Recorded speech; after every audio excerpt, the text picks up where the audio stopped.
Hello there, Dr. Mintz here. Here's a CT with oral and IV contrast on a patient with left flank pain. I'm going to scroll through it here as I usually do and see if you can make the findings.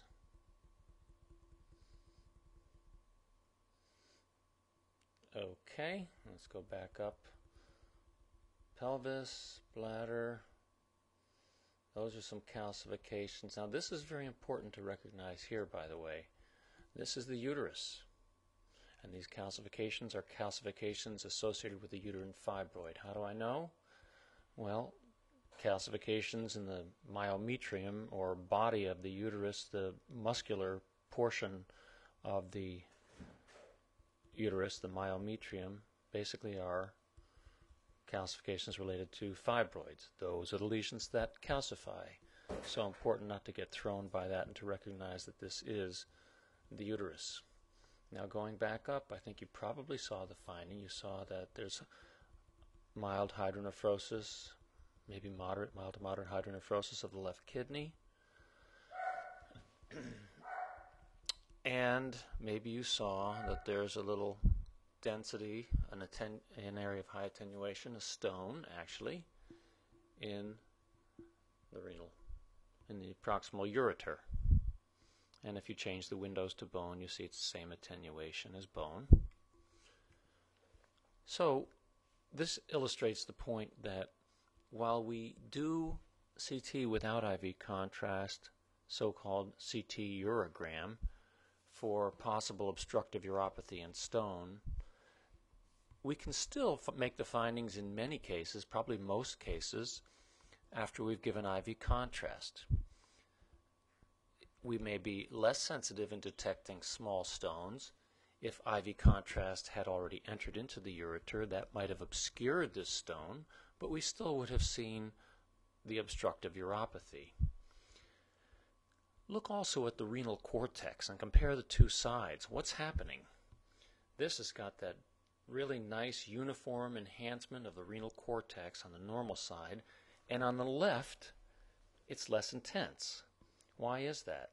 Well, if you think about the glomerular structure and organization, you realize that the obstruction of the outflow from the renal pelvis has a back pressure effect on the tubules, and actually diminishes the glomerular filtration. In other words, the blood vessels that are in the region of the glomerulus, the capillary glomeruli, the glomerular capillaries,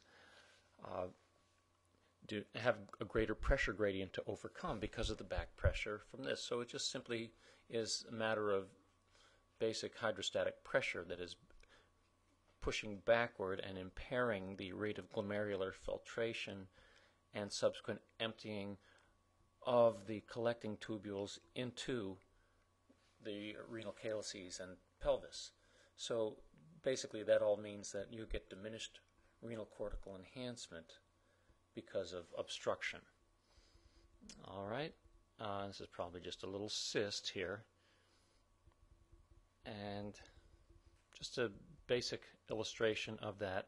So you know that if you do a CT with contrast by accident, or if one gets done, and a lot of times it's because they don't suspect a stone, maybe there's left flank pain and they think that it's an intestinal problem, or the patient does not have red blood cells in the urine, so they don't suspect a stone. And nice shot at the adrenals here. Very nicely demonstrated adrenal glands. Always look for those adrenal glands. Okay, now here, two big vessels. 1, 2. What are they? Splenic artery and splenic vein. Which is the splenic vein? The splenic vein is the one that's posterior to the pancreas and that points right toward the splenic hilum.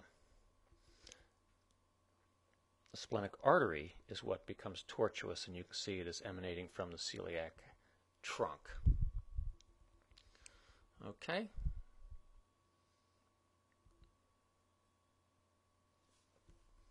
That's it.